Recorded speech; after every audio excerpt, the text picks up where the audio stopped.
bakundwa inshuti nongeye kugaruka kugira ngo turangize iki kigwa igice cya gatatu dukomeze muri igice cya gatatu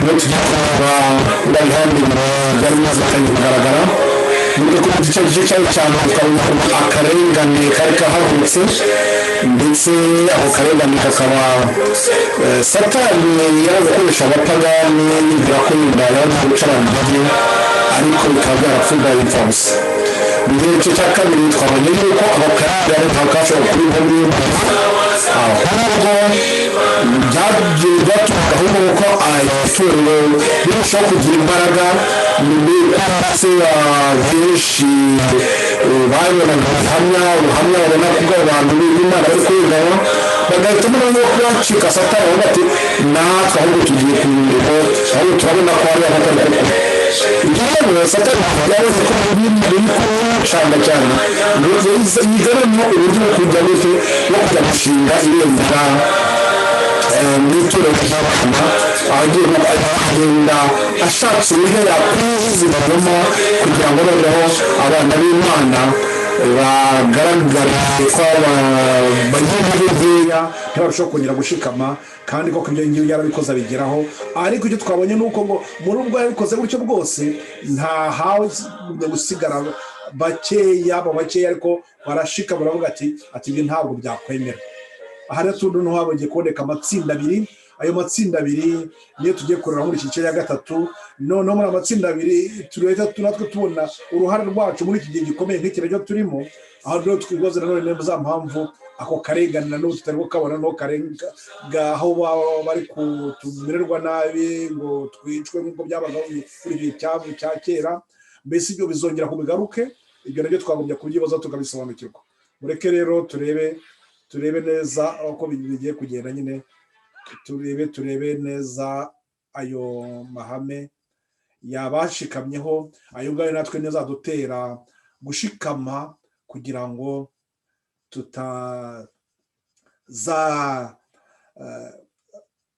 tutazagaragara muri abo nyantege nke, ahubwo tuzaraganwe na Kristo avuga ati koko abangaba baranesheje koko.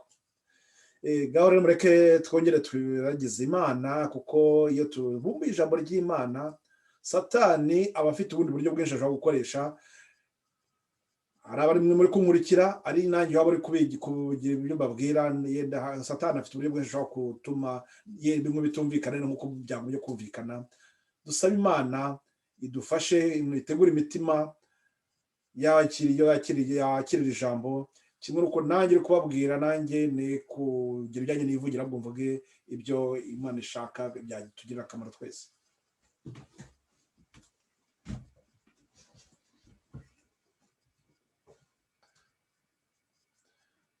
Uhoraho mwami Imana yacu, turongera kugushima kubw'urukundo n'impuhwe tugirira. Turagushima kubw'amagambo meza kuri ubu miburo wongera kunyuza mu matwi yacu kugira ngo turusheho kwitegura, kuko igihe cy'akaga kari imbere yacu gashobora kuza karushijeho kugira ubukana cyane, nk'uko twabonye ko akaga kari imbere kazaba karusha akandi kose. Ariko icyo tushyireho ibyiringiro ni uko data tubona yuko abakwishikamishijeho bose abo bazanesha. Nizo mpamvu natwe tugusaba kugira ngo turusheho kugira ibyiringiro data kuri wowe, ari wowe twisunga muri byose. Nizo muri ubwo buryo data nsabira aba bene data bari gukurikira ibi byigwa bari mu mpande zitandukanye z'isi, abo bose data bazarusheho nabo gushikama igihe gikwiye, bazagumye kurangamira kandi bazabe baneshi, bazaraganwa nawe Yesu Kristo. Ni mu izina ryawe tugusaba tukwinginga, amen.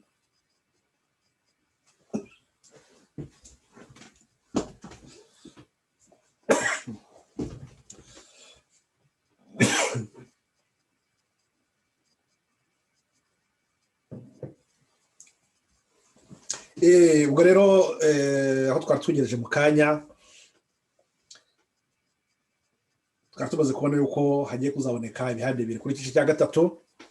Muri iki cya gatatu tugiye kureba ibyo bihande bibiri, amatsinda abiri ndagira ngo hamwongere tubihuze neza n'ibyo twize mu bihe byatambutse. Nabwiye ukuntu ubutumwa bwiza n'ubundi icyo bukora ubwo butumwa butuma hagaragara ibihande bibiri by'abizera, nk'uko ku gihe cya Adamu hagaragaye Kayini na Abeli mu buryo bugaragara byari ibintu by'imyizera bitandukanye. Hari bari kwigishwa bimwe, ariko hari bamwe bemera kugenda mu mucyo, hari n'abandi bawutera umugongo. Ndetse twaje kuzabona none ko twafata n'urundi rugero ku gihe cy'intumwa. Yuda yari abarimo, nawe yari yagize amahirwe kimwe n'abandi bose. Ashatse guhinduka, nawe yagombaga kuba yarabaye mu bemerwa n'Imana, avuga nawe akaba umukiranutsi. Ariko twabonye yuko ngo we aho kugira ngo yemere gucyahwa n'iby'umwuka wamubwiraga, ahubwo yarushaho kurwanya, akarushaho gushyigikira kamere ye. Naho Yohana we, urugero baduha rwa Yohana, baratuvuga ko Yohana we uko inyigisho za Kristo zamukoraga ku mutima, yumvaga ko ari byo agomba guhita ahindukaho. Abo ngabo rero n'ubu no muri iki gihe kirahari, hari abatemera gucyahwa, n'ijambo ry'Imana ry'abari baribonye ari ukuri, bakavuga ati ariko ibyo birakabije. Nanone aho kugira ngo barwanye kamere yabo, ahubwo bakayishyigikira, bakanga umuburo bahawe. Abameze nka Yohana nabo, abo ngabo bo uko ijambo ry'Imana ribagikoze ku mutima, bahita bavuga bati koko hari aho twayobye, hari ibyo twirengagije, hari ibyo tutari twaramenye, ngo bigatuma bakubita ibipfukamiro hasi, bagasaba imbabazi, bakihana, noneho bakagenda barushaho kugenda bagira ugukiranuka kuva muri bahabwa na Kristo, bakagira n'isano na Kristo, akagenda barushaho kuhabwa umucyo, abo bakagenda bahinduka baba bazima. Ngicyo cy'ijambo ry'Imana, ngicyo cy'ubutumwa bwiza bukora. Ubutumwa bwiza buri gihe cyose bugaragaza ibihande bibiri. Aha tugeze no kuri aha tujya kubona amatsinda abiri, nuko none turi kubona yuko ngo Satani yazanye ibya gipagani, abizanye mu itorero. Noneho hari abandi bavuze bati ntibishoboka ko dushobora kuba twakwemera ibyo bintu, ahubwo twe dusigaje tugomba gushikama mu kuri kw'ijambo ry'Imana. Noneho hari abandi badohotse bo baravuze ngo yego, ati nabyo ntacyo byaba bitwaye cyane, turamutse tunakoze gutya nabyo ntacyo byaba bitwaye. Twibuke yuko Kayini ajya kugwa nawe, urumva ikibazo cyane.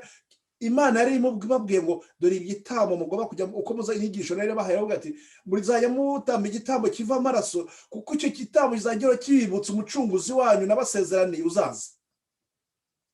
Abandi nabo baravuga bati noneho Kayini we Satani amunyura mu ntekerezo, aramubwira ati ariko ibyo ngibyo kuki uwo mucunguzi mbese umwihoreye ukajya wikorera ibyo bitambo, ukikoreshereza ibindi we azaze, cyangwa azazanyuze no muri bihingwa y'umusaruro w'ibihingwa wari gutamba.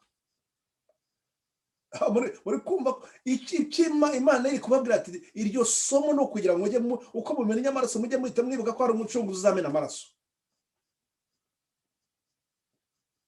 Ndagira ngo munyemere nambe bite mbihuza n'ikindi kintu dufite ubu ngubu. Imana iravuga ati mbahaye umunsi wa karindwi ndawejeje, kuko muzajya muwibukiraho yuko ndi Imana isumba byose, ninjye muremyi w'ijuru n'isi, ninjye muremyi wanyu, ukubaho kwanyu ninjye mubukesha. Ndetse noneho yongera kubuhuza n'iyo nama y'agakiza, iravuga ati hari nubwo muzaba muri mu mirimo yanyu buri gihe cyose, muzajya mugera kuri uwo munsi wa gatandatu mwitegure cyane, mwiyeze, kuko ku munsi wa karindwi muzaba mugomba guhura nanjye. icyo kigo mujye muhora mubyibuka ko hari umunsi nabateguriye, kuko tubona mu Baheburayo igice cya 4, hari umunsi nabateguriye yuko hari igihe nzabacungura, ndetse none ubwoko bw'Imana igihe bwari buri mu Egiputa, irongera bamaze kubavana mu Egiputa bageze mu butayu, irongera kubibutsa iryo tegeko, irababwira ati mwibuke kweza umunsi w'isabato, muzajye mubonamo ko arimo gucungurwa kwanyu. Uko gucungurwa n'ubundi yari kwibutsa ni kwa gucungurwa n'ubundi Adamu na Eva nabo bari bakeneye. Ikigo kiri kuvuga ngo iki? Ugucungurwa kwacu hari ikiruhuko nabateguriye mu ijuru, no mu Baheburayo igice cya 4. Icyo kiruhuko mu minsi 6 mujye mukora, ariko umunsi wa 7 muruhuke. Mwimutekereza iki? Kugira ngo intekerezo zanyu byose muzerekeze yuko hari igihe muzabacungura, ko hari igihe muzabona ikiruhuko hamwe nanjye mu ijuru. Ariko noneho Satani abizanye agiye kubihindura, agira ati, aravuga ngo muri ubwo bupagani ari gukora, twabibonye ubushize ukuntu amategeko yahindutse, ndetse turana iryo tegeko rya 4 ukuntu ryahinduwe, ngo none arababwira ati aho kugira ngo bigende bityo, atahubwo kuki tutakwifatira n'undi munsi wundi. Uyu munsi twari tumenyereye wo gukora iminsi mikuru yacu, ikigirwamana cyacu cy'izuba. Noneho abakristo gitoya nabo baravuze bati ariko nabyo ntacyo byabitwaye, byose bivuze ko ari ukuruhuka, n'umunsi w'ikiruhuko. Imana yavuze umunsi w'ikiruhuko, ariko se noneho kwa kwera Imana cyaye byasomo, ndagira ngo twongere tubone ako kantu tuvuga ngo bamwe babibwira ngo ntacyo bivuze, ntacyo bitwaye, ariko Imana yo harimo ikigwa gikomeye, nk'uko icyo cyo kumena amaraso cyabaga kitubwira iby'umucunguzi wacu, noneho n'iby'isabato biri kutubwira y'ugucungurwa kwacu. Ariko abandi baravuze bati ntacyo tuzajya twikorera ibyo kigirwamana cy'izuba, ndetse ibyo byari by'ikigirwamana cy'izuba tuzavuga ko ari ukuzuka, ari umunsi mukuru wo kuzuka kwa Kristo. Murumva ukuntu Satani muri bwa buriganya bwe, muri bwa buryarya bwe, arabanje arababwira ati reka ibishushanyo tubizane kubisenga, kimwe ndetse tuzakitirira Yezu, ikindi tuzakitirira Bikira Mariya, ikindi bizaba iby'abatagatifu. Noneho na wa munsi wo kwera w'Imana yatanze, bo baravuga bati icyari kigirwamana cy'izuba, kugira ngo wenda batazajya babyumva nabe bakumva ko hari ari ikigirwamana cy'izuba twasengaga, reka ngo rero tuvuga ko ari umuzuko wa Kristo.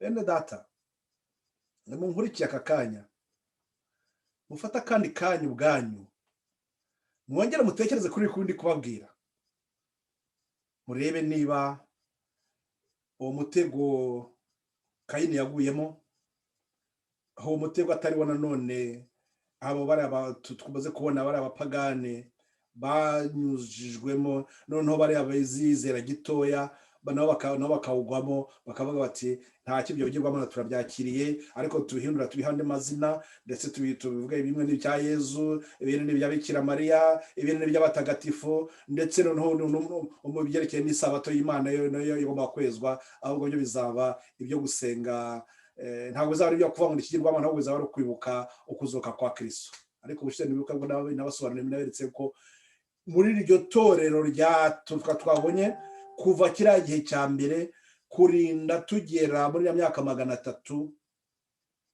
abo bose bari bagishikamye mu kuri, ntabwo icyo kigirwamana cyabo cy'izuba cyari cyarinjiye mu itorero. Ariko mwabonye no igihe cyaziye. Reka tukomeze turebe iyo migabane ibiri igaragara, iyo migabane ibiri iri kugaragara, iyo migabane ibiri igomba kugaragara, ikagaragara noneho muri iyo migabane ibiri igaragaye, ndetse biradufasha natwe kugira ngo tuvuge tuti mbese nge noneho ndafata muhe mugabane cyangwa ndi muhe mugabane ubu ngubu. Abo bose bashikama mu kuri, abo bindakemwa, abo ngabo bahagarara mu kuri kw'ijambo ry'Imana. Nibo turi kureba muri iki cya 3, natwe muri cyo biradufasha kumenya uruhande rwacu tugomba guhagararamo, tukamenya n'aho tugomba kuba. Aka karengane mu ntambara yo kurengera ukuri twabonye yuko ntabwo kari gafite kuba kagira icyo gatwara rwose ukujya mbere k'umurimo w'Imana, ariko noneho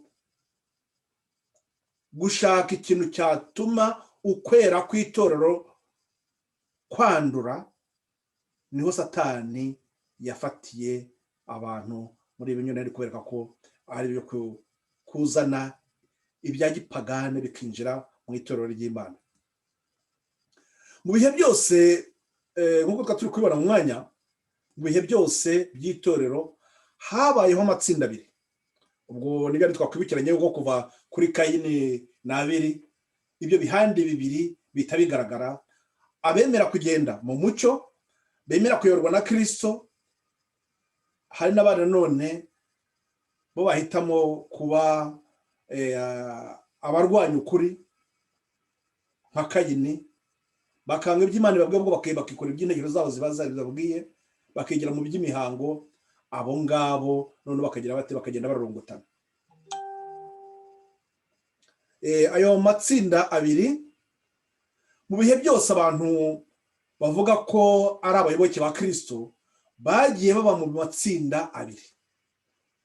Mu gihe abo mu itsinda rimwe biga iby'imibereho y'Umukiza maze bagaharanira kugorora ibyabo bidatunganye no gukurikiza uwo Mukiza bafataho icyitegererezo, ubwo twavuga rwa rugero nababwiye rwa Yohana.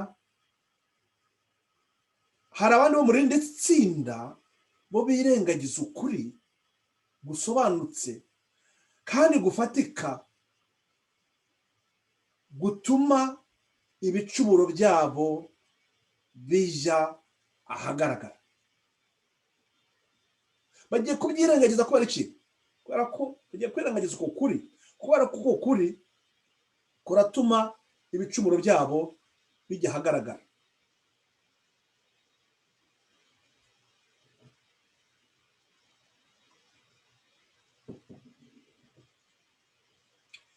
No mu gihe itorero ryabaga ritari mu karengane,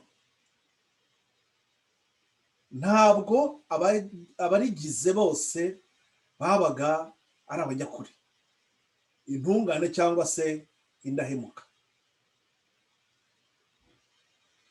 Kanga twibuka rwa rugero muri cya gihe cy'intumwa, nubwo bari hariya bwose ariko hari arimo Yuda,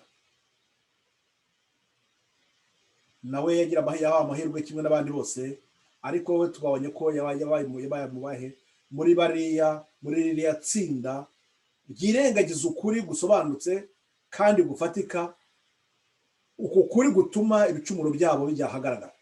Ibyo ngibyo mu byarakazaga Yuda, kuko ibyo Yuda yabonaga byose bimuciraho iteka, uko kuri kose kwatumaga kumwereka amakosa ye, ntabwo yakwemeraga, ahubwo kwaba yarushaga kumurakaza bikamuzibiranya. Ndetse na n'ubu muzabibona ko abenshi na n'ubu bababwira ijambo ry'Imana, bababwira uko kuri, noneho ahubwo bakarushaho kuzibiranywa, bakagira uburakari bukabazibiranya, bati ibi ntabwo dushaka kubyemera. Namwe muzabibona aho muri hirya hino mu madini hirya hino, iyo abanyamadini ubwabo hagati yabo bahuye n'ukuri, baragusanga nanone barushaho bagira uko gusuhererwa cyangwa se gukora byiza, ahubwo bazibiranywa n'uburakari, ukibaza ngo uburakari buvuye ukabe buyoberwa. Ariko ntabwo byagumye kudutera ikibazo kindi cyo kubyibazaho, ahubwo ubwo burakari ntahandi buturuka ahandi.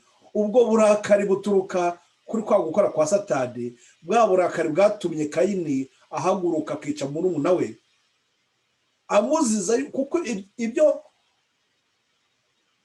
Abeli yakoraga byamuciragaho iteka. Umukiza wacu yigishije ko abirundumurira mu cyaha babigambiriye badakwiriye kwemerwa kwinjira mu itorero. Nyamara we ubwo yiyegerezaga abantu bafite inenge mu mico yabo, akabaha umwanya wo kwiga inyigisho ze no kumureberaho kugira ngo babone amakosa yabo kandi bayakosore. Mu ntumwa 12, muri izo ntumwa 12 ze harimo umugambanyi. Aha ikintu kugira ngo cyumvikane neza, umukiza wacu yigishije ko abirundumurira mu cyaha bigambiriye badakwiriye kwemerwa kwinjira mu itorero.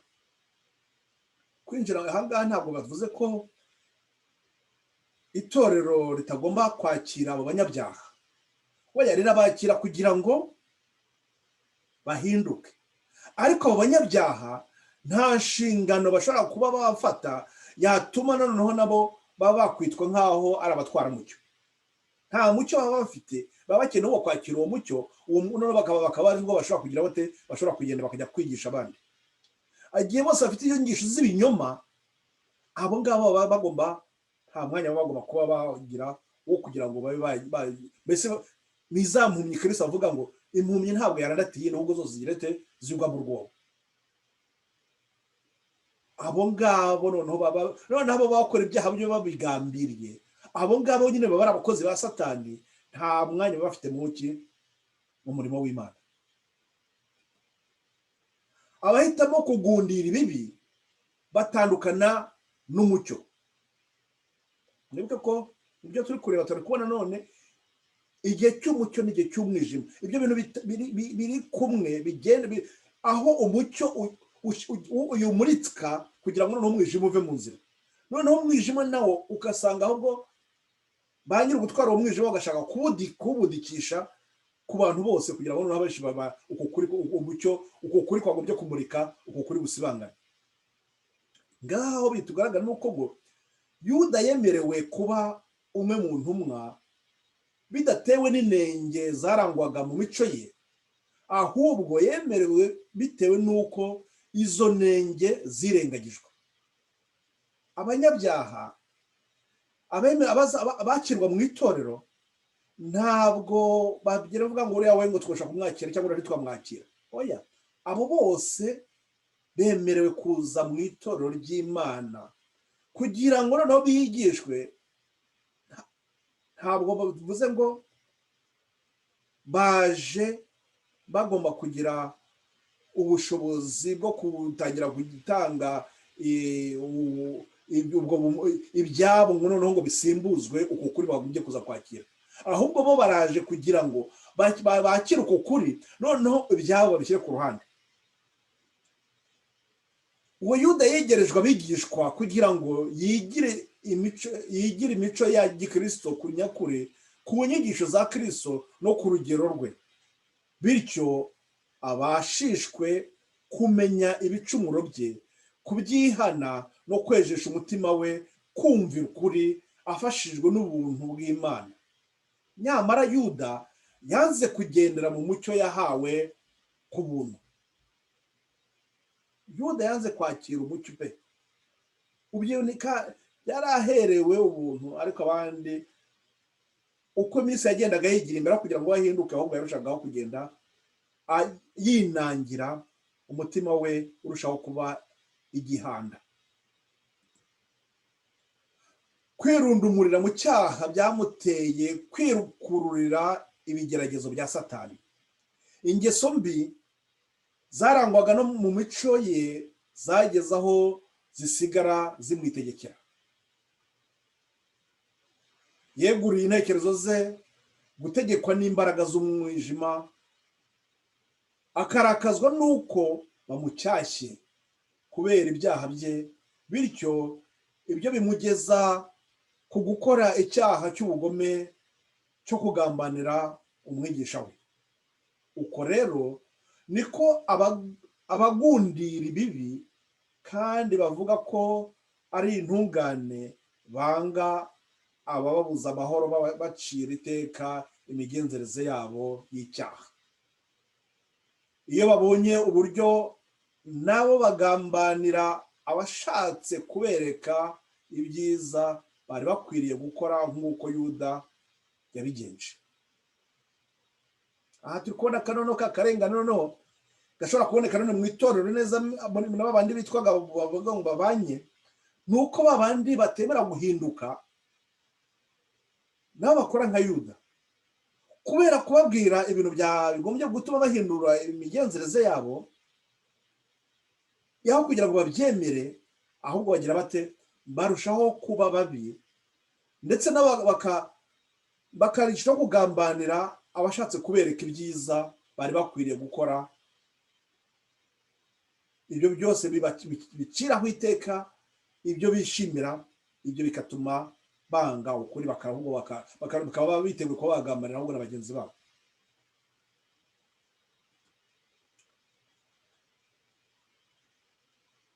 Ariko abakristo b'indahemuka, abo babaga biteguye gusiga ibyabo bakarengera ukuri.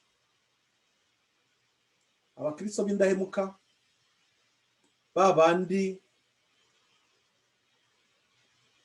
bemeye rya tsinda twavuze, rya tsinda rimeze nka Yohana, babandi buri gihe cyose baba bari kuvuga bati ni igiki kitagenda neza, bahora bababajwe no kuvuga bati ni gute Mana twagutunganira, ni gute twashobora gukora ibyo ushima, ni gute twagenda uko bikwiriye. Abo ngabo baba biteguye gusiga ibyabo bakarengera ukuri. Twibuke babandi twakabonye mu gice cya kabiri ko bemeye kuba muri ubwo buvumo, ahantu h'umwijima, batafite kugira ikindi, mbese ibyabo byose byarabaye, ibyo byari bafite nk'ubutunzi bwabo byose byarabaye ibyo bafite muri ubwo buvumo. Ubwo buvumo ari byo bibaye ubutunzi bwabo bwose. Intumwa za Yesu zabanye mu itorero n'abameze batyo, bavugaga ko bagendera mu bushake bw'Imana, nyamara ku rundi ruhande bikundiye kwibera mu byaha by'urwihishwa. Ananiya na Safira babaye ababeshyi, berekanye ko batuye Imana ituro rishyitse, nyamara bafite umugabane bizigamiye kubwo gukunda ibintu. Umwuka w'Imana yahishuriye intumwa imico nyayo y'abo banyabinyoma, maze urubanza yabaciriye rukiza itorero icyo kizinga kibi cyanduje kwera kwaryo. Icyo gihamya cy'uko itorero rifite umwuka wa Kristo umenya byose cyateye ubwoba abari indyarya n'inkozi z'ibibi. Abatarasobanukiwe n'amateka ya Ananiya na Safira, nuko muri kiriya gihe cy'intumwa Kristo amaze kuzisiga, bagomba guhuriza ibintu byabo byose bagashyira hamwe ibintu, bagashyira imitungo yabo hamwe, noneho bakarushaho iryo turo baga batuye ryari ryo kugira ko bashyire bagende, mbese bakorere hamwe, noneho umurimo w'Imana urushaho kuwuteza imbere. Noneho muri uko gushyira hamwe habonetse uriya Ananiya na Safira, uwo mugabo n'umugore, noneho baravuga bati reka tugurishe ibyacu, ariko noneho ntitubitange byose, igice kimwe tukibikire tujyane. Noneho bagezeyo baratangira baravuga ngo ni ibingibi twagurishije, kandi hari igice bagize bate bashyize ku ruhande. Noneho ngo muri uko kubeshya, Imana yari imaze gushinga iryo torero ryabo rya mbere, kuko bari bagifite muri izo mbaraga zikomeye. Umwuka w'Imana wabakoreragamo uhita ubereka ko bababeshye. Uberetse ko babeshye, arongera barabaza ati nibyo koko ni ibi mwagurishije? Umugabo ararengana ati ni ibingibi pe. Umwuka aba arapfuye. Umugore nawe ahageze aramubaza ati mbese koko nibyo? Umugore arabihabye ati nibyo koko. Nawe ntabwo arazi ibyibaye ku mugabo we, nawe barapfuye. Baravuga ati dore bavuye guhama umugabo wawe, ati nabo barakujyanye. Ibyo ngibyo ngo byatumye abari bari aho ngaho bose, izo ndyarya zose zari zifite kuba zaho hafi izo nkozi z'ibibi, ngo byatumye zihinda umushyitsi. Noneho basigaye bumva ko bya bintu bikomeye. Ibyo ntabwo ari ukuvuga ngo bakorera Imana ku bw'ubwoba, ahubwo ni cyari ikimenyetso gikomeye cyagombaga kwereka abantu bose yuko Imana ibyo ikoze kandi ibyo ivuze, niba ubyimije nawe ugomba kubigendamo kandi ukabashikama uko bikwiriye. Ntibari bagishoboye rero kugumana n'abamenyereye kandi biteguye guhora ari abavugizi ba Kristo. Abo ngabo bahise izo nkozi z'ibibi zahise zibona ko bitashoboka. Bityo igihe ibigeragezo n'akarengane byageraga ku bayoboke be, abari bafite ubushake bwo gusiga byose kubwo kurengera ukuri, nibo bonyine babaga bashaka kuba abigishwa be.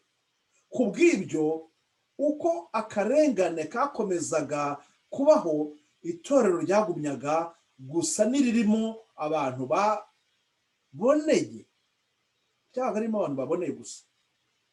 Ariko igihe akarengane kabaga gahagaze, ryiyongeragamo abihannye bya nyirarureshwa batitanze by'ukuri, maze bituma Satani abona uko arishingamo ibirindiro. Abo ngabo batihannye by'ukuri, kubera ko nta karengane karimo, kuko murabona ko akarengane icyo kakoraga katumaga babandi badashikamye. Ahangaha twari tubonye kuri urugero rwa Ananiya na Safira, umwuka w'Imana ubwawo umaze kubatigisa bishe inkozi z'ibindyarya zari ziri aho hafi, zavuze ati ibintu birakomeye, ntabwo twahaba, ntabwo ari ahacu. Ariko noneho akarengane muri bino bintu byatambutse nyuma, akarengane igihe kabaga gakaze, bandi b'indyarya n'ubundi muri kino gihe cya mbere bahitaga nabo bakuramo akabo hakiri kare, bakaba bihutiyemo kugenda. Ariko none igihe Satani yaramaze yabonye uburyo bwo kugira ngo ashinge ibendera rye, babandi batihannye nyakuri, abo ngabo babaye ibikoresho cya Satani, gituma noneho bagira bate Satani abona uko ashinga ibirindiro mu itorero. Ntabwo bikwiye kwihuza n'abo tudahuje kwizera. Murabona impamvu uko kwihuza icyo byateye. Abo bantu badahuje kwizera, twavuhera kuri urugero rw'abana bapagani bazanye ibigirwamana, none abandi bakabyemera. Nyamara ntabwo umwami w'umucyo afatanya n'umwami w'umwijima, kandi n'abayoboke babo ntibashobora gufatanya. Birumvikana, niba Kristo adashobora kuba yafatanya na Satani bahanganye, bishoboka bite ko abayoboke ba Kristo bahajya gufatanya n'abakristo ba Satani? Birumva ko ari ibintu bidashoboka. Igihe abakristo bemeraga gufatanya n'abaretse ubupagani by'igice, bari batangiye inzira yaje kubatandukanya n'ukuri, ibageza kure yako.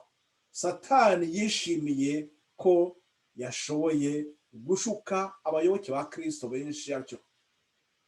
Nuko tumaze kubona yuko abayoboke ba Kristo ntabwo bashobora kuba bagira bate, ntabwo uburyo gufatanya n'abayoboke ba Satani. Iyo bigiye kuba gutyo, ni ukuvuga ngo babandi ahubwo baba bataye uko kuri, babaye abakozi ba Satani, baba bagiye byarangiye.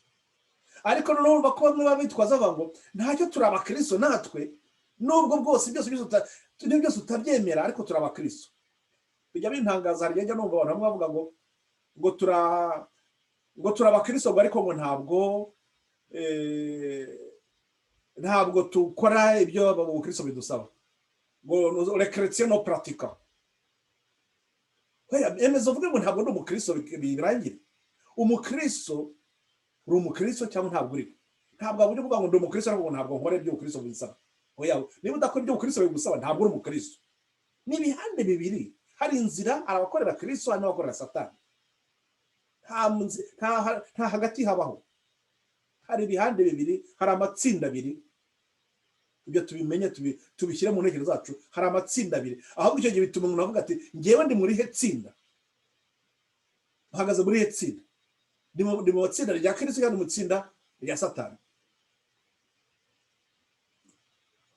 Satani rero yatumye bagira ubushobozi bwe. Satani rero yatumye bagira ubushobozi bwe, maze abashyiramo ubushake bwo kurenganya abakomeje kuba indahemuka ku Mana.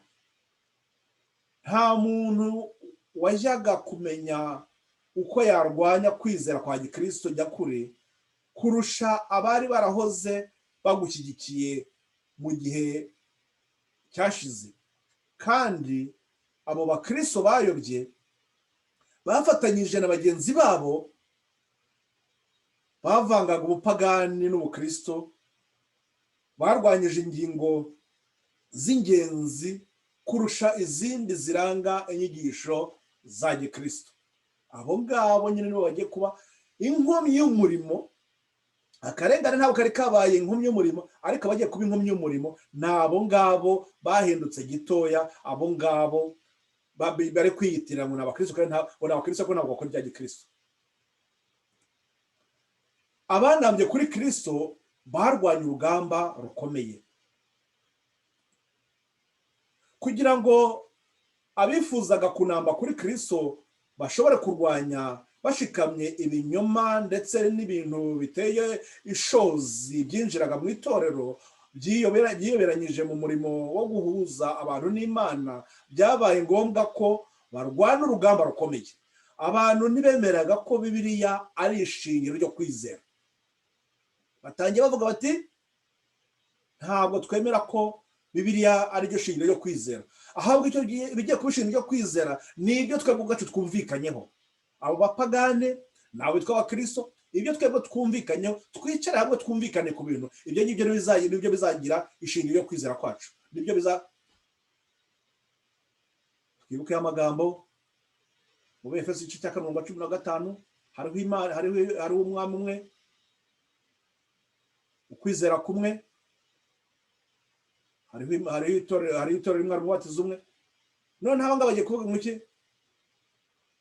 Twebwe twishakira uko kwizera kwacu. Twabonye muri Yuda ku murongo wa 3 tuvuga ko ukwizera Imana yatanze kumwe kuva kera cyane ni uko nguko rwo kuyobora itorero ryayo.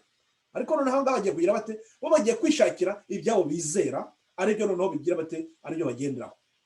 Ihame ry'umudendezo mu by'iyobokamana baryitaga ubuyobe, kandi abari barishyigikiye barangwaga ndetse bakagirwa ibicibwa.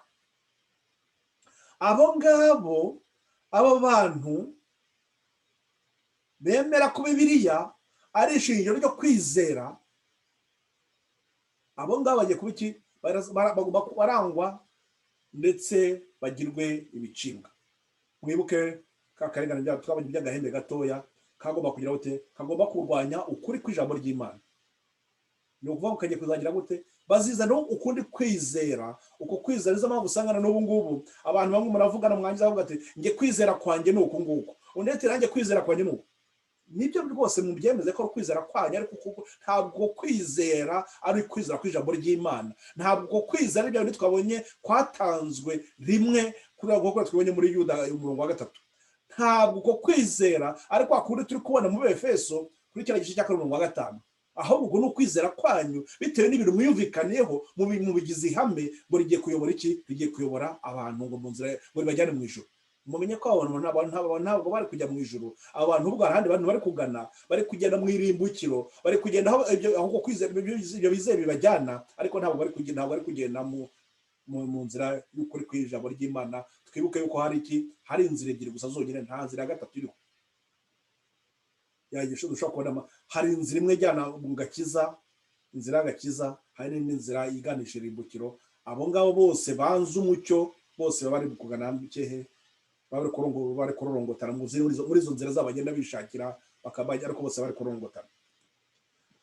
Nyuma yaho amakimbirana akaze kandi yamaze igihe kirekire, abo bake banambye kuri Kristo biyemeje kwitandukanya burundu n'itorero ryayobye igihe ryari kugumya kwanga kuva mu nyigisho z'ibinyoma no gusenga ibigirwamana.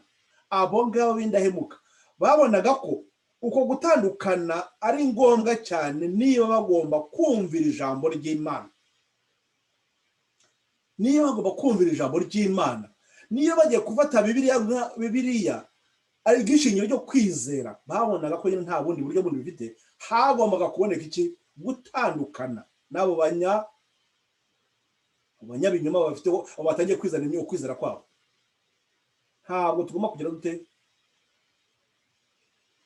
Ntabwo tugomba gufatanya n'abo tudahuje kwizera. abakristo nyabo bagomba kugira uko kwizera kwa kundi kwatanzwe kuva kera. Mwongere murebe ayo magambo Yuda 3. Kandi twongere twibuke ari nanone ayo ngo muri mu Efeso igice cya 5. Hariho kwizera kumwe. Uko nguko niko intumwa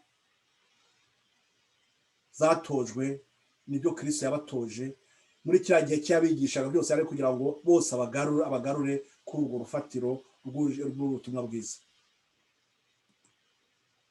Nta kiguzi cyari kwemerwa ngo bareke ukuri. Abo ngabo bamaze kuba nta kuri baba kugenda, harabaho gutandukana n'abo ngabo bari kwigisha ibinyoma, n'abo ngabo bari ntacyo dushobora kuba twahurizaho kuko ntabwo duhuje kwizera. Nta kiguzi rero cyari bafite kwibyo cya kwemerwa ngo bareke ukuri kugira ngo bajye kwemera kwihuza n'abo ngabo nabo bari kuzana ibyo binyoma. Ntibatinyukaga kwihanganira amakosa babonaga ko yabazanira ingorane ngo batange nk'urugero ruzashyira kwizera kw'abana babo n'uko abuzukuru babo mu kaga. Bo bahise bareba kure, baravuga bati ntabwo bikwiriye ko twashobora kuba twakwemera ibinyoma, kubera ko ngo nabyo bizazanira abana bacu n'abuzukuru bacu akaga.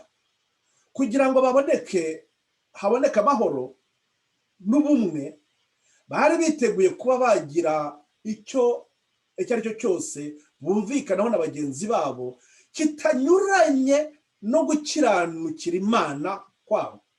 Ibindi byose uko mwababwiye, ariko niba hari ikintu kigiye kunyurana no gukiranukira Imana, ntabwo byaba bifite kuba bakwemera.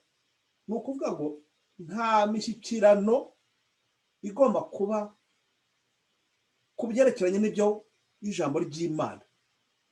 Ukuri kw'Imana ntabwo ugomba kuvangirwa uko ariko kose.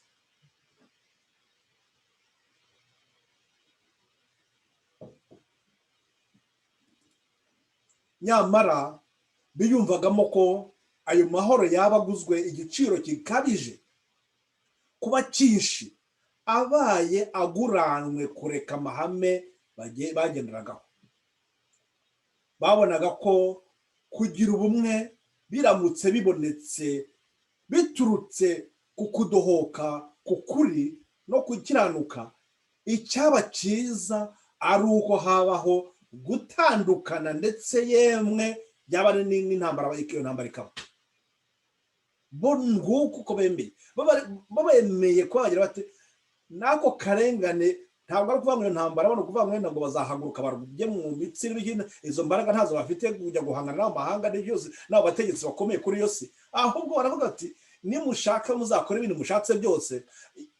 Ni ukuvuga ngo bya bindi bavuga ngo byo bakangisha ibikangisho byose, uko kurenganywa kwagira babemeye kwakira ko, ariko ntabwo bagira bate, ntabwo biteguye na gatoya kugira ihame bavana mu myizerere yabo kugira ngo bakunde bemerwe n'abandi cyangwa bakunde bahabwe ayo mahoro. Ayo mahoro yarorera nguko ugushikama, nguko uguhagarara mu byera by'Imana uko bivuga.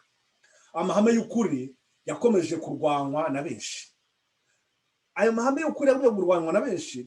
Iyaba amahame yagengaga abo bantu bari bashikamye yongeraga gukorera mu mitima y'abiyita abantu b'Imana, isi ndetse n'itorero byamera neza. Ubu hariho kwirengagiza bikomeye amahame kwizera kwa Gikristo gushingiyeho. Hariho imyumvire igenda isakara ahantu hose ivuga ko n'ubundi ayo mahame nta gaciro gakomeye afite. Bagiye byo kugira gute gushyira ku ruhande ijambo ry'Imana, ahubwo bakavuga ati ntabwo ari ngombwa cyane, namwe mwe gukabya ibi, mwe kuki mukomeza cyane. Hari abo bakunze kugaruka kuri niyo uvuga kuki ibi mwebwe murushaho gushyira imbere cyane ngo ibyo by'isabato n'ibiki. Ariko se ni ukubaza kwibaza niba ibyo bintu biri kuvugwa by'isabato kuko mwanya namaze kubibasobanurira, nka ba bindi bya Kayini. Nanone Kayini nawe yagize ate, ntabwo bari kuvuga ngo ariko ibyo by'ibitambo by'amaraso kuki nanjye nakwitangira imbuto zisanzwe ibyo nahinze, ariko aribyo nasaruye. ariko muri kumva uburyo satani bari gukora abahame y'Imana abenshi ubu hariho kwirengagiza bikomeye amahame kwizera kwa gikristo ubu kwizera kwa gikristo bushingiyeho hariho imyumvire igenda isakara ahantu hose ivuga ko n'ubundi ayo mahame nta gaciro gakomeye afite mwumve neza ubwo buhenebere buragenda butera imbaraga abakozi ba satani ku buryo inyigisho z'ibinyoma n'ibishuko biteza akaga byarwanyijwe kandi bishyirwa ahagaragara n'abubahaga Imana bo mu bihe bya kera bagombye guhara amagara yabo usanga ubu bishyigikiwe n'abantu ibihumbi byinshi bavuga ko ari abayoboke ba Kristo ahangaha urugero rworoshye cyane duhita tureba ibyo abaporo bahagurukiye ndetse bakemera bakicwa bari kwanga bezera nyigisho z'ibinyoma bigirwamana byari byarangije mu itorero muri kiriya kinyejana cya 16 barahaguruka barabirwanya ariko noneho ngubu ikigaragara nuko noneho abandi byose byagiye ku ruhande bakavuga bati ntacyo bitwaye abantu benshi ngubu bahagaze mu kuri bari kubarwa ni bake cyane kugira imyitwarire yarazi itorero ry'intumwa ibyo nibyo bidukwiriye tugira imyizerere imyitwarire imyifatire yaranze ririya torero rya mbere ririya torero ry'intumwa ririya ryari rihagaze ritavuga ati ntabwo ibyo binyoma dufite kwemera ko bishaka kwinjira bariya bose bahagurutse n'abari bakomeje bakajya muri myaka 300 twabonye ukuntu bari bihanganye turebe abakristo bo mu itorero rya mbere bari abantu badasanzwe imyitwarire yabo itagira amakemwa no kwizera kwabo kudakebakeba byahoraga ari ikirego kibuza amahoro abanyabyaha nubwo bari bake batagira umutungo mwinshi badafite imyanya ihanitse n'iby'ibyubahiro bikomeye bateraga ubwoba inkozi z'ibibi z'ahantu hose imico yabo n'inyigisho zabo byamenyekanaga hose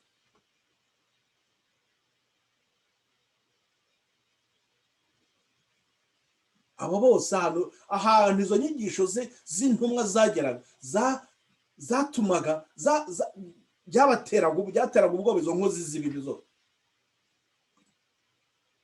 niyo mpamvu abanyabyaha babangaga nk'uko umunyabibi Kayini yanze muri murumuna we Abeli impamvu yatumye Kayini yica Abeli niyo yatumye abanze kumva ijwi rya Mwuka Muziranenge bica abana b'Imana nicyo cyatumye abayuda banga umukiza bakanamubamba kuko ubutungane n'ubuziranenge bw'imico ye bwahoraga burega kwikunda no kononekara kwabo mwibuke y'amagambo twasomye ya mbere muri gice cya mbere twabonye amagambo yabwiye abafarisayo muri Matayo 23 yabaga bavuga ati abafarisayo mwandyarya mwe ibyo byose numva ko byabaga biri kubarega kuva mu gihe cya Kristo kugeza ubu abigishwa be b'indahemuka bagiye bangwa kandi bakarwanywa n'abakundi inzira z'icyaha kandi bakakigenderamo ntabwo kugumya kwanga Imana n'abayo n'ubundi bizakomeza na n'ubundi byo biri gukomeza na n'ubu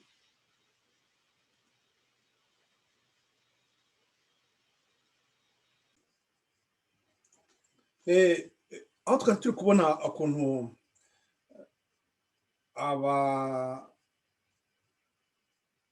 abakoze inkozi z'ibibi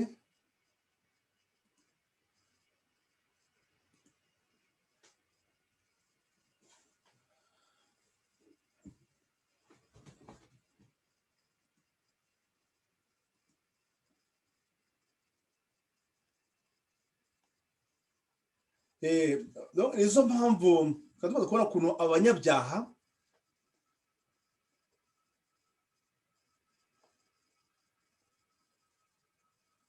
aba bose bangaga ko ibyabo bigira bate bijya ahagaragara twahita twibukiranye nuko muri igihe cy'abafarisayo igihe Yohana Umubatiza yari ari mu butayu ari ngo bangaga kumusangayo kuko ngo iyo bahehingutse Yohana yabaga agaragaza ubugome bwabo, akagaragaza ibyaha byabo, noneho ngo ibyo bigatuma badashaka kujyayo. Niyo mpamvu rero kuva muri byo tuvuga ngo kuva mu gihe cya Kristo kugeza na n'ubu abigishwa be b'indahemuka bagiye bangwa kandi bakarwanywa n'abakunda inzira z'icyaha kandi bakazigenderamo. Ibi ngibi turabibonana n'ubu, iyo hagize hari ukuri kwirengagijwe, hagize uvuga ati uku kuri ko kwirengagijwe, nyaboneka mu ibyo byo n'ibintu rwose namwe musuzume. Abenshi barahaguruka ndetse bakagira uburakari bukabazibiranya. Ahantu duhene data ndagira ngo twibuke ibi bintu buri gihe cyose tujya twibuka izo nzira ebyiri. Niba ubwo burakari buri kuzibiranya umuntu kubera ko ijambo ry'Imana rikizwa ahagaragara, ukuri kw'Imana kuri kugaragazwa, umuntu yagombye guhita yibaza akavuga ati burya ndi muri uruhe ruhande?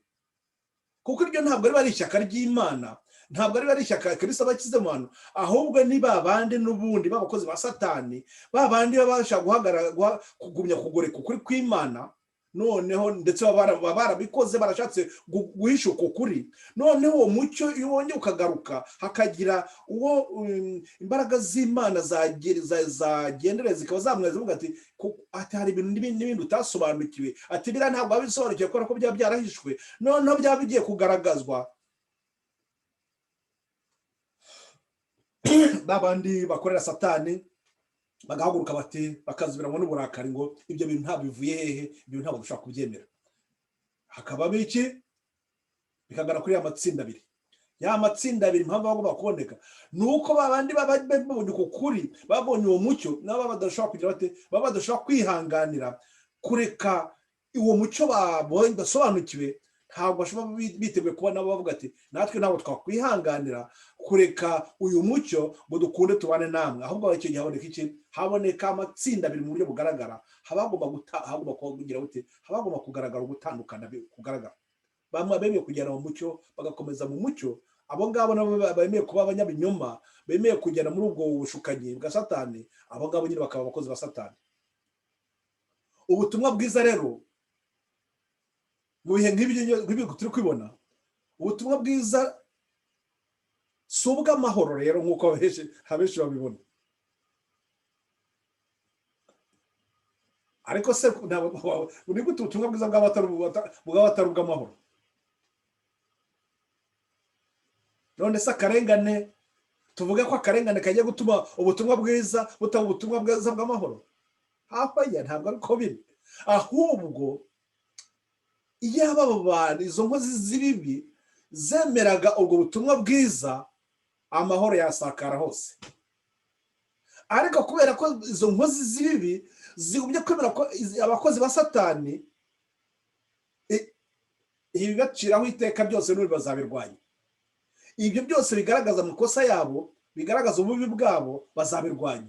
Nizo mpamvu umuntu yahita abona ko ubutumwa bwiza butari ubw'amahoro kubera ko haba harimo ako karengane. Kristo, reka turebe uko amagambo y'Imana tubwira. Kristo ko yabitubwiye. None se ni mu buhe buryo ubutumwa bwiza bushobora kwitwa ubutumwa bw'amahoro? Ni ikibazo muri twagombye kwibaza, ndetse dusobanukiwe n'ikintu twahita twumva neza na babandi dutura cyangwa hirya hino, babandi bose bari gukora ibibi, twahita twumva icyo twagombye kubafashisha cyatuma baba abanyamahoro, bagahana abandi amahoro. Mwibuke hari amagambo nkunze kugaragaho cyane ari mu Baroma igice cya 15 umurongo wa 2, aho batubwira ngo buri wese abere mugenzi we inyunganizi, buri wese yumva agomba guha amahoro mugenzi we. Igihe ari guha amahoro mugenzi we, none se amahoro ntiyaboneka nyine. Ubwo butumwa bwiza ntabwo bwari bugiye ku butumwa bw'amahoro. Igihe Yesaya yahanuraga kuvuka kwa Mesiya, yamwise umwami w'amahoro. Igihe abamarayika bamenyeshaga abungeri b'intama, bari baragiye intama ko Kristo yavutse, baririmbiye mu bibaya by'i Betelehemu bavuga bati, mu ijuru icyubahiro kibe icy'Imana, no mu isi amahoro abe mu bo yishimira. Ayo ni amagambo turibona muri Luka ku gice cyaho cya 2 umurongo wa 14. Murumva ko ubwo butumwa, ubwo kuza kwa Kristo, Yesaya amwise umwami w'amahoro, ndetse n'abamarayika nabo bagiye kubwira babungeri bati mu ijuru icyubahiro kibi cy'Imana, no mu isi amahoro abe mu bo yishimira. Kubera iki? Kubera ko umucunguzi wabo yavutse, wa wundi Adamu yari akeneye, yahoraga yifuza, wa wundi yari yarigeze kubona igihe umuhungu we yavukaga, akavuga ati yenda wa mucunguzi monye, ariko ni ukuvuga ngo ni umwami w'amahoro. Ariko se kuki amahoro atari kuboneka? Dore ko ikurikiyeho nuko ayo magambo abahanuzi bavuze asa navuguruzanya na ya Kristo. Kristo yarayivugiye ati mwe gutekereza ko nazanywe no kuzana amahoro mu isi. Sinaje kuzana amahoro, ahubwo naje kuzana inkota. Ayo magambo ari muri Matayo igice cya 10 umurongo wa 34.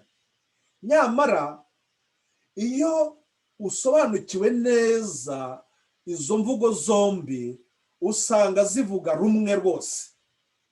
Aya magambo Kristo ari kuvuga ahangaha ntabwo ari kuvuga ko ibyo abamarayika babwiye abungeri bitari byo, ntabwo ari kuvuga ko ibyo Yesaya yavugaga bitari byo, ahubwo amagambo ubwo yaruzuzanya. Izo mvugo zombi zose ziruzanya. Ubutumwa bwiza ni ubutumwa bw'amahoro. Abantu baramutse bemeye kubwakira kandi bakabwumvira, ubu Kristo ni gahunda yazanira isi yose amahoro, ubwumvikane ndetse n'umunezero. Ubu Kristo buhuriza abemera inyigisho zabwo bose mu isano y'ubuvandimwe bwimbitse. Reka amagambo yongere atsindagira nyasubiramo. Ubu Kristo ni gahunda yazanira isi yose amahoro, yabazanira ubwumvikane ndetse yabazana n'umunezero. Ubu Kristo buhuriza abemera inyigisho zabwo bose mu isano y'ubuvandimwe bwimbitse. Ngicyo icyo ubutumwa bwiza n'ubw'amahoro. Ubutumwa bwiza n'ubw'amahoro n'ubw'abisi bwose babonamo akaga, ariko ako kaga n'aka nkozi z'ibibi. None twagumye kwibaza ngo kuki abantu benshi barwanya ubutumwa bwiza? Icyo kintu cyagumye kuduha amahoro, icyo kintu cyagumye gutuma tubana neza, cyagumye gutuma tuba abavandimwe. Kuki abantu benshi koko barwanya ubutumwa bwiza, barwanya ubukristo? Mureke turebe neza. Icyazanye Kristo ni ukunga umuntu n'Imana, bityo akunga n'umuntu na mugenzi we. Kristo, bwabo Kristo, icyazanye Kristo ni ukugira ngo Kristo yunge umuntu n'Imana, bityo igihe umuntu yamunze n'Imana azaba amunze nanone na mugenzi we. Nyamara abatuye isi benshi bakoreshwa na Satani, ari we mwanzi kabuhariwe wa Kristo. Ngicyo igituma ayo mahoro twifuza ataboneka. Nuko abenshi bemera kuba iki? Bemera kuba ibikoresho bya Satani. Impamvu bemera kuba ibikoresho bya Satani ni ukubera kwa kundi kutihanganira bya byiza twabonye,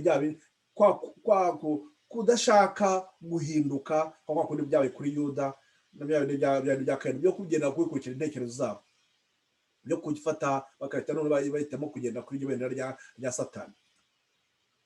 Ubutumwa bwiza bubigisha amahame agenga imibereho anyuranye cyane n'ingeso zabo n'ibyifuzo byabo, maze bigatuma baburwanya. Ni ukubera iki? Bya bindi bararikiye nibyo bituma bahanga ubwo butumwa, kuko inyigisho zabo z'ubwo butumwa ziba zihabanye n'ibyo bishimira. banga ubutungane bushyira ku mugaragaro ibyaha byabo kandi bukabaciraho iteka, maze bigatuma barenganya abababwiriza kugira ngo imibereho igendera ku mabwiriza yabwo y'ukuri kandi atunganye, iyo mibereho yabo ihinduka. Abo ngabo bahitamo nyine guhita barwanya abo bose bababwiriza ibyagombye gutuma imibereho yabo mibi bayireka.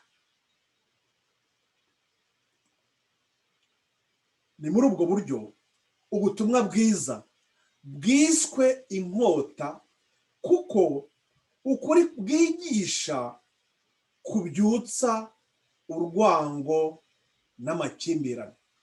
Ngicyo ryo Kristo yabwiraga ahubwo we ngo yazanye, ngo ntabwo yazanye amahoro, yazanye inkota. Ni ukubera ko ubutumwa bwiza atanga, buriya butumwa bwiza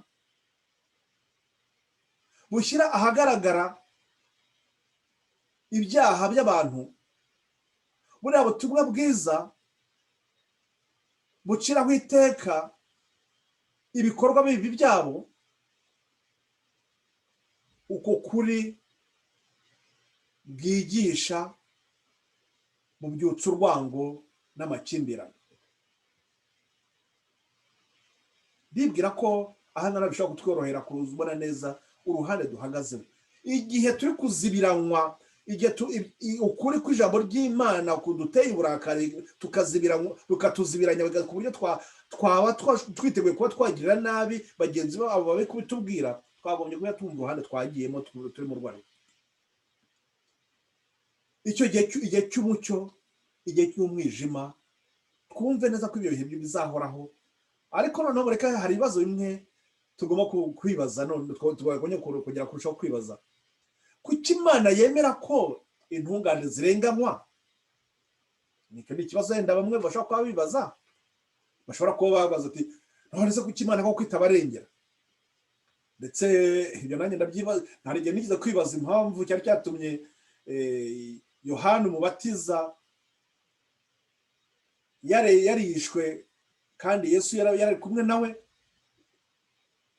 Ariko iyo tugiye kugenda dusobanukirwa neza impamvu z'iyo byose, aha ndetse muri tujya kureba turahita tubona impamvu nyazo. Nuko ibyo biba bigomba kubaho kugira ngo Satani ndetse narusheho kugaragara ko ari umunyabigomwe. Dore ngibi ko bitumeze. Uburinzi bw'Imana bukomeye bwemera ko intungane zirenganywa n'inkozi z'ibibi bwagiye buyobera abantu benshi bafite intege nke mu byo kwizera.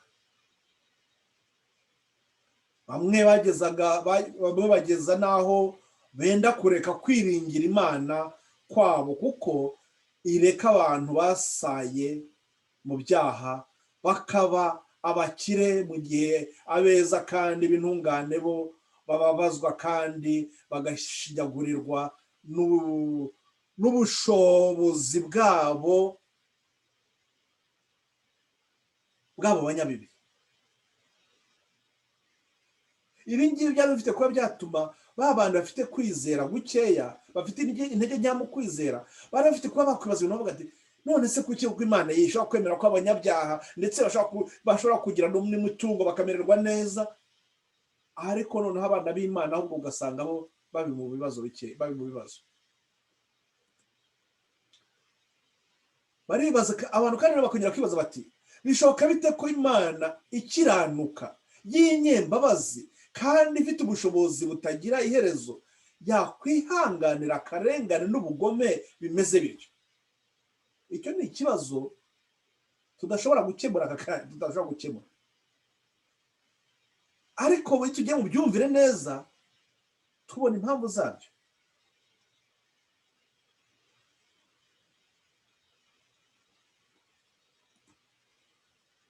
Ntitugomba gushidikanya ubugwaneza bw'Imana. Bira byose Satani baba bari gutera iyo kintu cyatuma umuntu ashobora kuba yashidikanya, ariko ntabwo tugomba gushidikanya.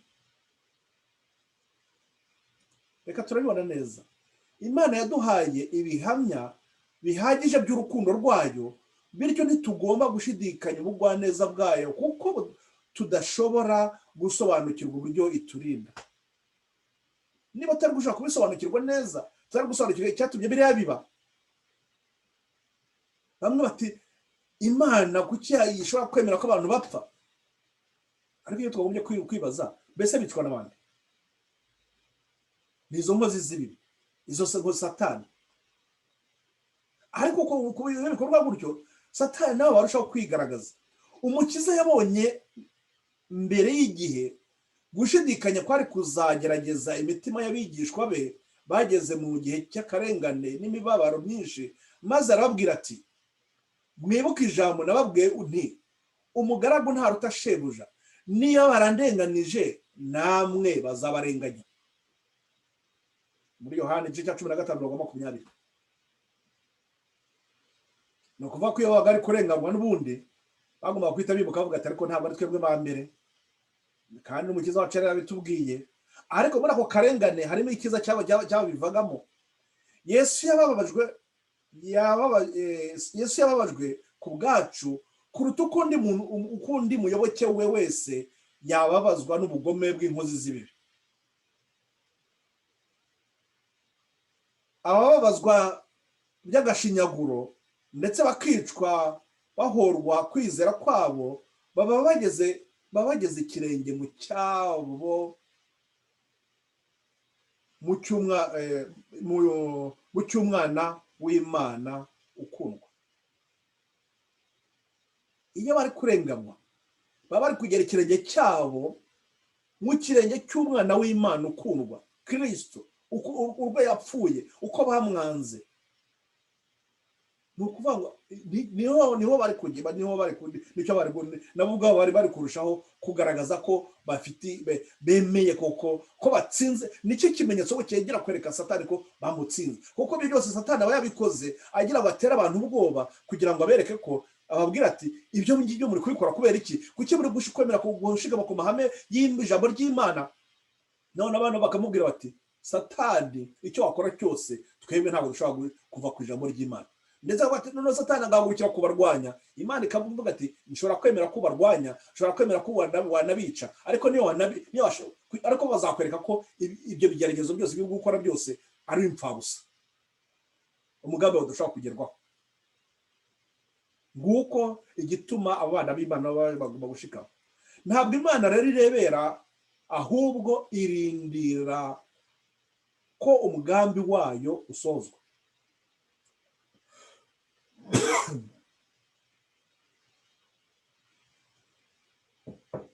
Ibira byose biba biri kuba, ibigomba kureka umugambi wayo ugasozwa. Abo ngabo, izo nkozi z'ibibi, tugomba kumva ko umwami Imana ntitinza isezerano ryayo. Ni amagambo tubona mu rwa 2 Petero 3:9. Ntabwo yibagirwa cyangwa ngo yirengagize abana bayo, ahubwo yemera ko ababi bagaragaza uko imico yabo imeze, kugira ngo hatagira ushaka gukora ibyo Imana ishaka ubibeshyaho. Abo babi iyo bari gukora gutyo bituma abandi nabo bashaka gusobanukirwa kwakora. Mwibuke ya magambo twabonye mu gice cya 2 ko abo barenganyaga abana b'Imana bamwe ahubwo byabaviragamo kubita bavuga ati ati nimureba koko baraba koko kurenganya abana b'Imana, ubwo bubi bwose bari gukorerwa byatumaga ahubwo bamwe bavuga bacika Satani, bavuga ati koko byanyu turabibonye neza. Ngibyo ni ukuvuga ngo ku kurenganywa, amaraso y'abera bari kumeneka, abagiye kuba umusemburo wo gutuma ahubwo n'abandi nabo bashobora kubonamo agakiza. Nanone abakiranutsi banyuzwa mu mubabaro ukaze kugira ngo ubwabo batunganywe. Nyahana babwiye yuko iyo Satani ari kubatera ubwoba avuga ati ndabice cyangwa ndabakorera ibintu byose n'ibi, aho ngaho ariko bagashikama, aho ngaho bari kwezwa, bari gutunganywa, bari kugaragaza rwa rukundo ko nyarwo. Ibyo abakiranutsi banyuzwa mu mubabaro ukaze kugira ngo ubwabo batunganywe kugira ngo batange urugero rwemeza abantu ko kwizera n'ubutungane byabo ari ukuri, ndetse no kugira ngo imyitwarire yabo itunganye ikemura abanyabyaha n'abatizera. Aha turi kubona yuko ako karengane cyangwa se amaraso y'abera aba ari kumeneka, nayo aba agiye kubera abandi agakiza. Bya bintu bavuga ko abera abandi umusemburo w'agakiza, bakavuga bati koko turabibonye neza, turabisobanukiwe. Abanyabyaha bahabwa umwanya uhagije wo kwisubiraho no kwihana. Izo nkozi z'ibibi, ibyo zo ziri gukora byose, Imana iragumya ikazireka, ikaziha akanya kazo ko kugira ngo nazo zizagire zite zizihana. Imana inayemera ko abanyabyaha batera imbere kandi bakerekana urwango bayanga, kugira ngo igihe bazaba bujuje urugero rw'ibicumuro byabo, mu gihe cyo kurimbuka buheriheri kwabo, bazibonere ko Imana itabera kandi ko ari inyambabazi. Yabahaye igihe cyabo cyose pe, irabareka, ntabwo yagize bareka ngo ubwo butunzi bwabo ntabwo yagize igira icyo bukoraho, yarabaretse bagira ubutunzi bagira bate, ariko noneho hari igihe cyagombaga kugera, icyo gihe cyabo cyagombaga kugerwaho, urugero rw'ibicumuro byabo rukaba rurageze. Uko kwishyira hejuru bihaye kukagera, none Imana ikavuga ati shyizeho iherezo ry'ibyo mwakoze. Aho icyo gihe nabo bakavuga ati koko ntabwo koko turenganye. Mwibuke cya gisambo cyari kiri ku musaraba, nacyo cyabweye ibisambo biri kuvuga kimwe kibwira Yesu ngo niyikize. Ahubwo nawe ati wamwihoreye ko ako twebwe nibura turi kuzira ko ibyo twakoze, uyu ko kandi akaba ari kurengana.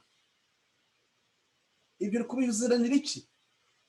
Nibwo Yesu yamubwiye ati ndakubwiza ukuri yuko icyo gisambo ubwacyo cyari kihaniye ku musaraba, cyo cyari cyemeye yuko ibyaha cyakoze cyahitaga kiri kubibona ko cyabikoze koko. Ni ukuvuga ngo iyo magambo turi kubona aha ngaha ko umunyabyaha igihe cye aba yujuje urugero rwe, ku buryo noneho atavuga ati Imana irandenganyije, ahita avuga ati koko ibimbayeho nibyo byagombaga kumbaho, ko narashayishije. Icyo gihe akabona ko Imana itabera kandi ari nyambabazi.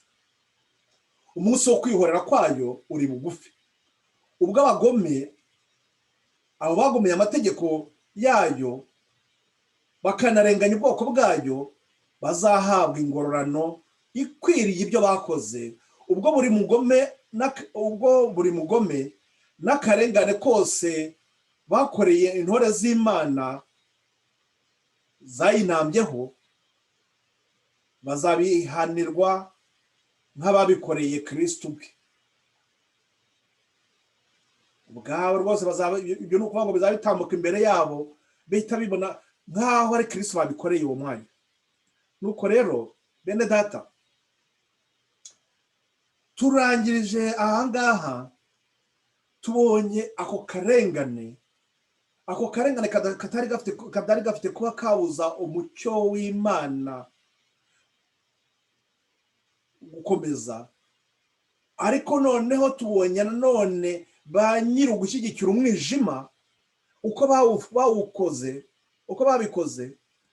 Ikigeno kandi tuzi ko noneho turi muri iki gihe cya nyuma giheruka, ako aka gahembe gatoya, ni ukuvuga ngo ibyabaye mu gihe cya kera twabonye ukuntu itorero ry'Imana ryashikamye, turi kubona nuko n'akarengane kari imbere n'ubundi kazaza ntabwo kagombye kudutera ubwoba, ahubwo twubonye ko uburyo dushobora kubyitwaramo natwe tugashikama, kugira ngo natwe tugire ibyiringiro byacu bigashingira ku masezerano Imana yaduhaye, tukumva ko amahirwe turayafite. Ahubwo kuko kuba turi muri aka karengane ni uko hari ibyo Imana iturebaho ko bishimwa. Impamvu turi kurenganwa ni uko twanze kuba abasatani, twanze kurimbukana na Satani.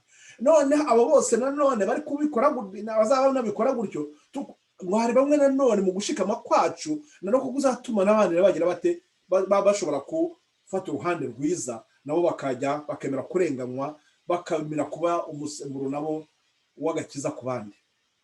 Ngicyo icyo ibyo bigomba kutubaza.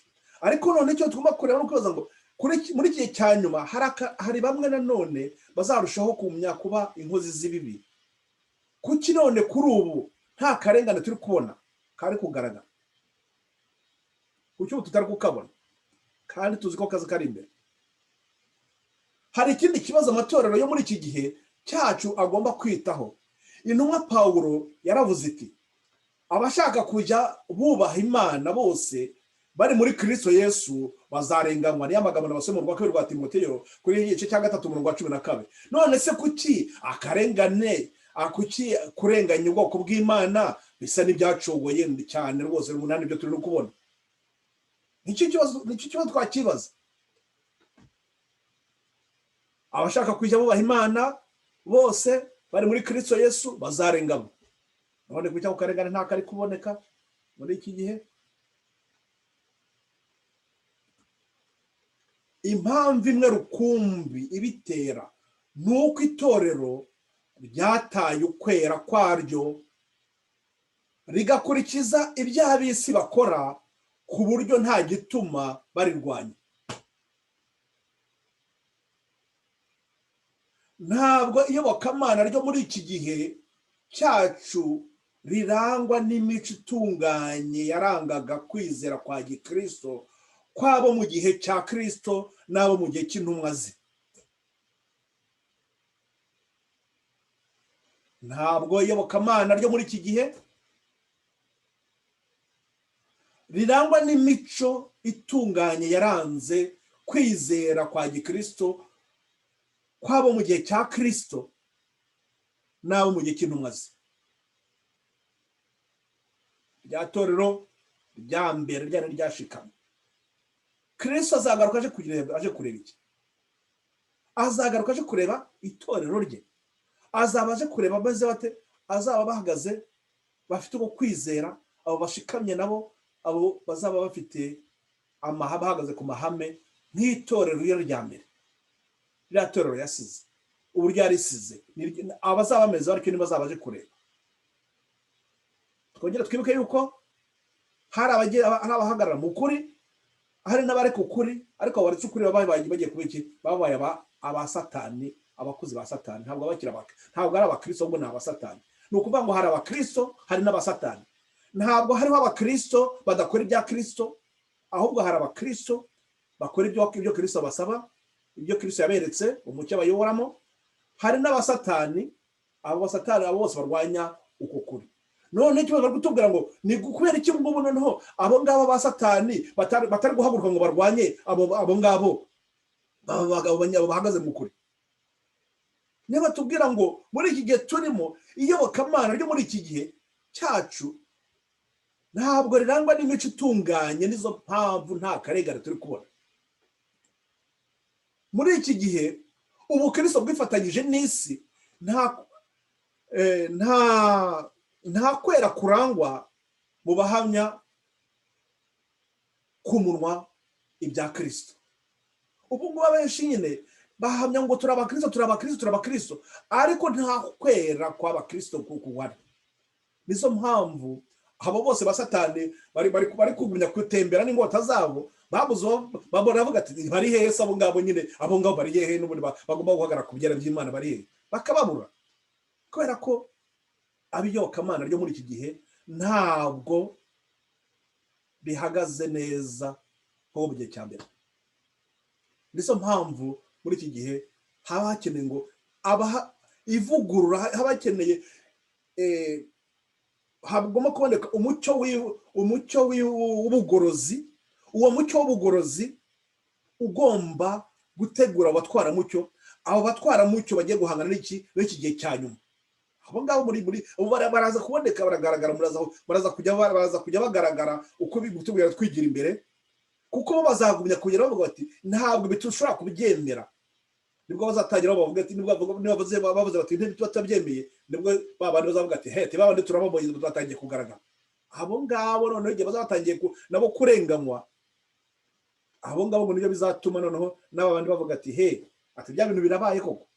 Bamwe ndetse bazatangira bavuga bati ariko koko ntabwo bikwiriye, ntabwo bikwiriye ko abantu barenganywa, ntabwo bikwiriye ko abantu bakwicwa bazira ngo nuko ngo batari kwemera ibinyisho z'ibinyoma. Ndetse yenda bamwe bizahita bongera bibuka bavuga bati atari ko ari n'umwigisha wagize kutubwira ibintu nk'ibi, ndetse bamwe bazagitangira bibuke bavuga ati koko ndagira mu mateka ibintu byabayeho, ati nibyo byongeye kwisubiraho, ati noneho rero tugomba tukagira dute tukamenya uruhande dufata. Ariko abo ngabo bazaba bagifite umutima nama ukibongorera ni ba bandi ngo bazaba batarasenganye, bataragize uburyarya, bahoraga buri gihe cyose nabo yenda muri bikeya bamenye bakaba bigenderamo aho, ariko hari ibyo batari barasobanukiwe. Icyo gihe nibyo tugiye kugera muri minsi iri imbere vuba aha rwose, ibintu bidatinze, ubwo ya nyamaswa y'agahembe gato cyangwa se inyamaswa mu byiciro 13 izaba iri ikorana mu mbaraga za Satani, yahagurutse rwose igomba guhatira abantu bose nk'uko twabisomye, guhatira abantu bose kwiramya. Ariko twabonye uko ngo abanyakuri bo baramya Imana yo mu ijuru yonyine, ntabwo bashobora kwipfukamira. Impamvu imwe rukumbi ituma muri iki gihe ubukristo busa n'ubufatanyije n'isi nuko abakristo badohotse bagashyigikira icyaha, nuko kandi bakabije kutita ku kuri gukomeye ko mu ijambo ry'Imana. Ni ukubera ko gukiranuka kuzima kugaragara mu itorero ari guke cyane. Abayitwa ngo bahagaze mu kuri nabo ngo ni guke cyane.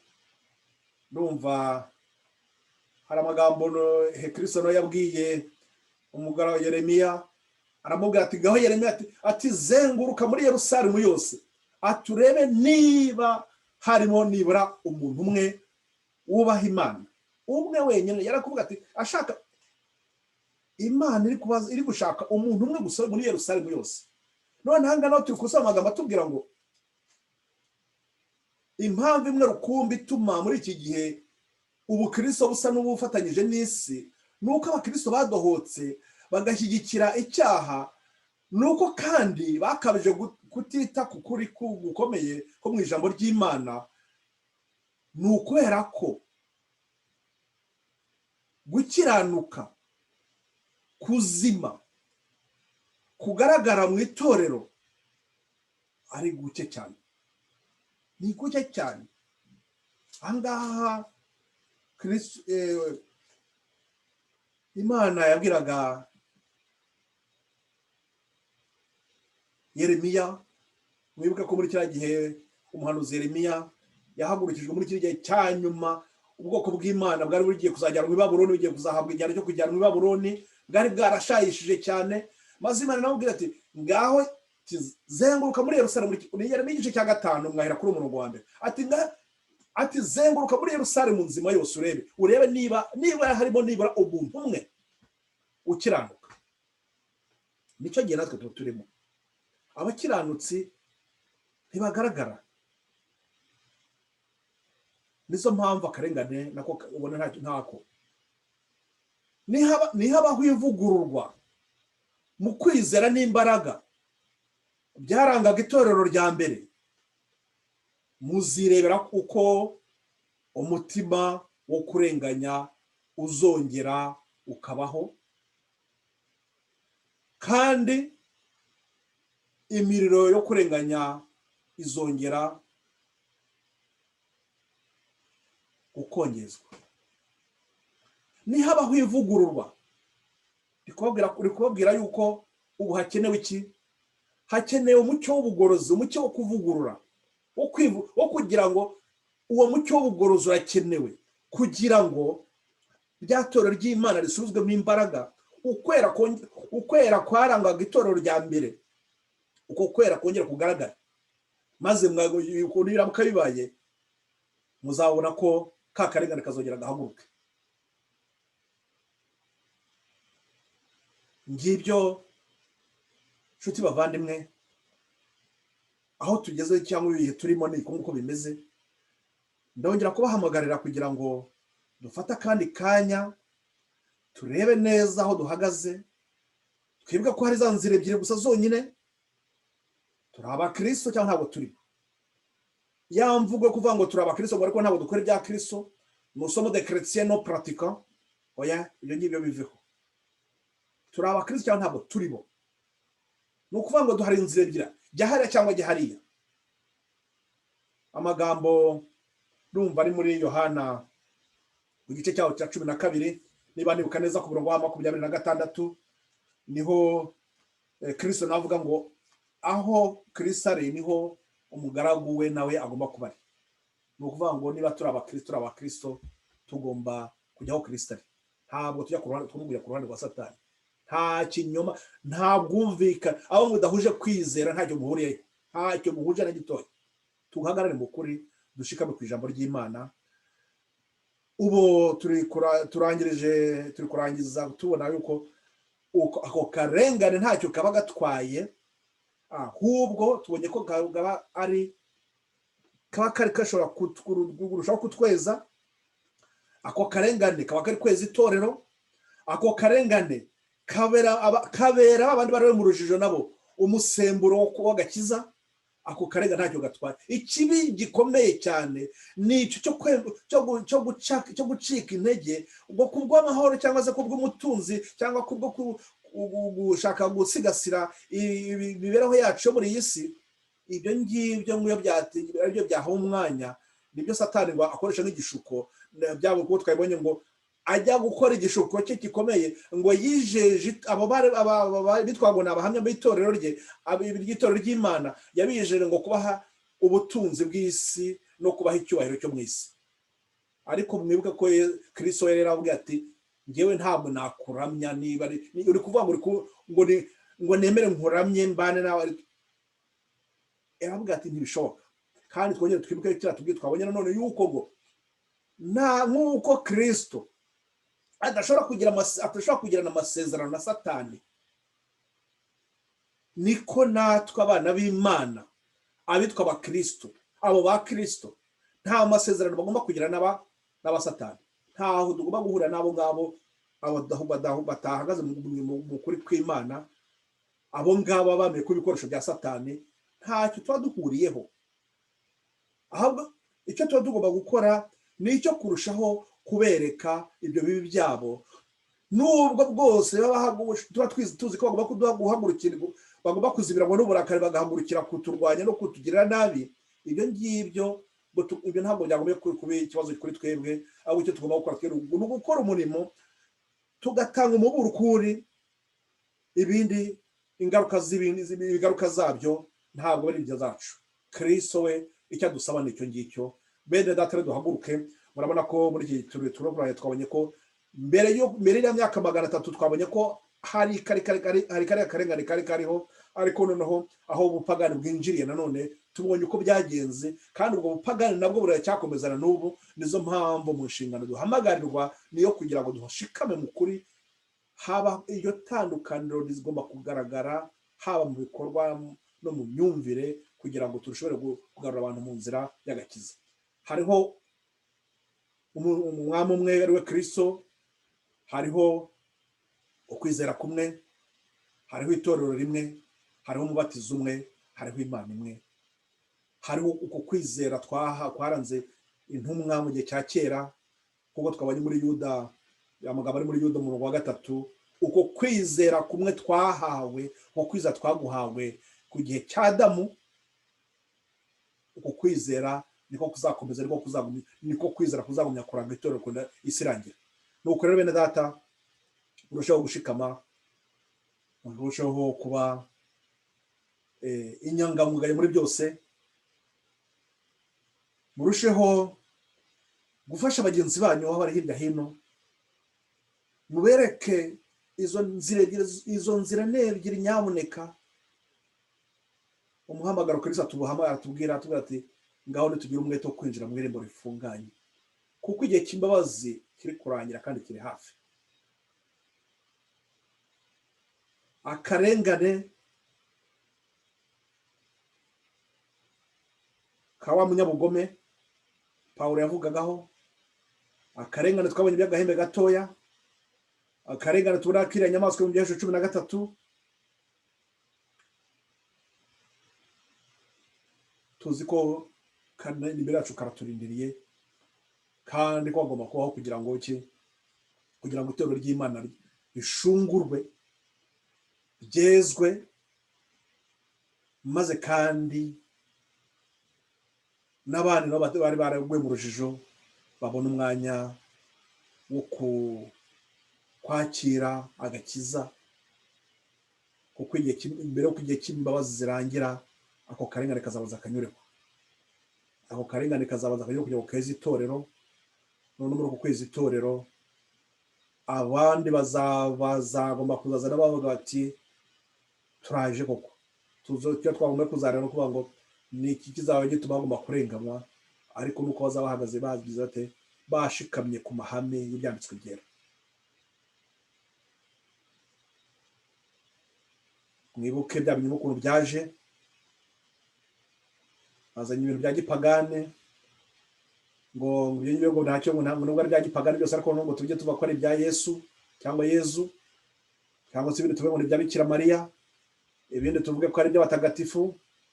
Noneho iby'icyo kigirwamana cy'izuba nacyo bavuge bati ntacyo, ntabwo ari ikigirwamana cy'izuba, ahubwo bishatse kuvuga ko umucunguzi wacu yazutse, hano turi kumukorera umunsi mukuru.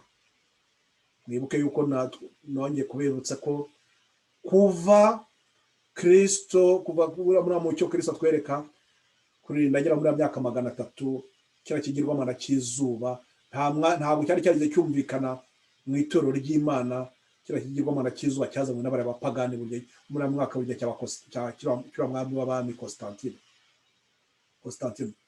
ni nacyo cyanakomeje.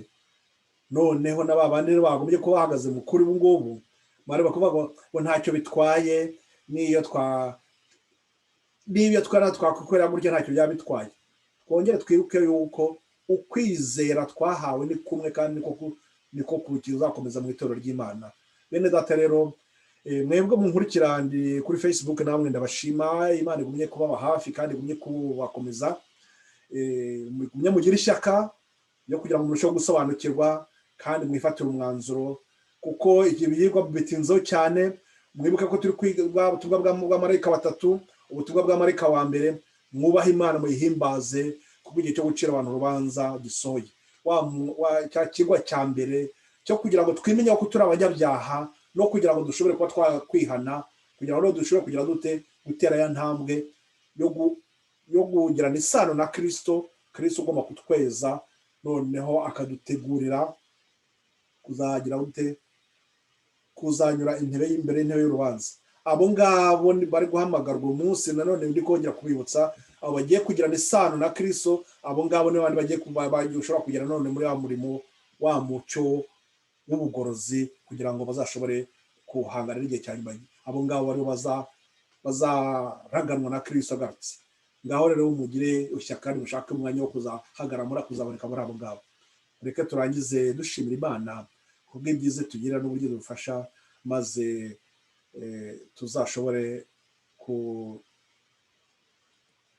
tuzashobore kuraganwa na Kristo.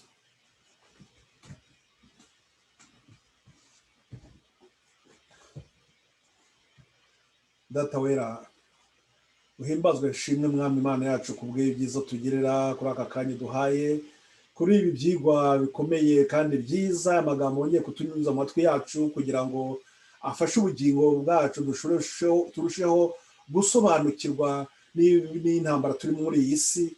Mwami, turagusaba kugira ngo uduhe gushikama ibikangisho Satani atuzaniraho byo kutwereka ubwo butunzi bw'isi, bwo kutwereka iby'ibyubahiro byo muri iyi si, ariko kadusaba ko ngo tugomba kumanza tukamupfukamira.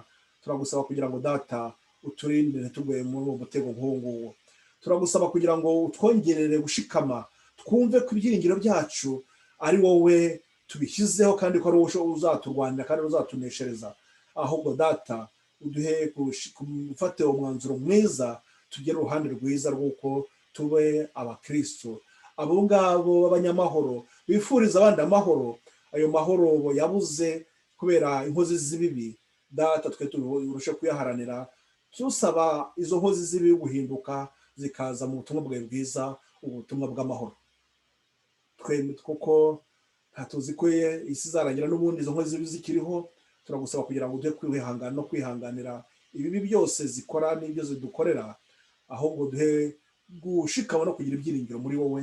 Ni muri ubwo buryo data nsabira abo bene data nanone bari mu mpande z'isi hirya hino, abangaba twari turi kumwe n'abari budukurikiranyirije, abakurikiranye iki kigwa, abo bose data nabo babonera imigisha kuri wowe, ndetse n'abandi bazakurikira ibyigwa mu bihe biri imbere, abo bazagumye kuhabwa ibibakwiriye data, ugumye kubafasha bakomeze nabo bazagaragare mu mugabane w'abagukiranukiye. Ni mu izina ry'umwami wacu Yesu Kristo gusaba nkwinginga, amen.